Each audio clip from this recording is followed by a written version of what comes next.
A színház az,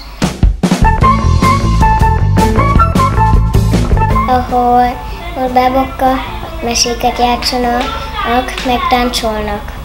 Abba táncolnak is, van olyan, ami bábszínház. Nagyon elvarázsolódó és menő cuccokat vehetek fel. Emberek, elefánt, színészek, egy hangya.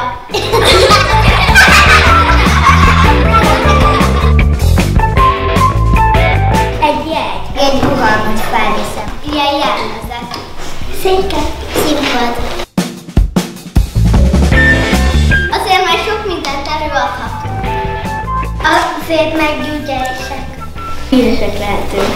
Azért meg megnevettetjük a közönséget. Mert okosak és sok pénzük lesz. Azért szeretnék színes lenni, mert sok pénzem lesz. Azért, mert a közönség örül, ha eljátszok egy színdarabot, meg azért, mert a közönség szeret. Mert én nagyon jól szoktam színészkedni. Azért, mert világhírű lehetek, meg szép lemezekbe bújhatok. Ének színész lenni, már eleve az vagyok, az egész világ egy színház. Én nem szeretek. De miért nem szeretnél színész lenni? Mert én már gondoltam más.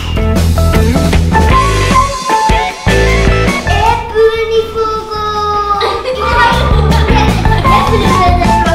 Ismétéket csinálok. És valamit még ezzel kapcsolatban szeretnél mondani? Ennyi.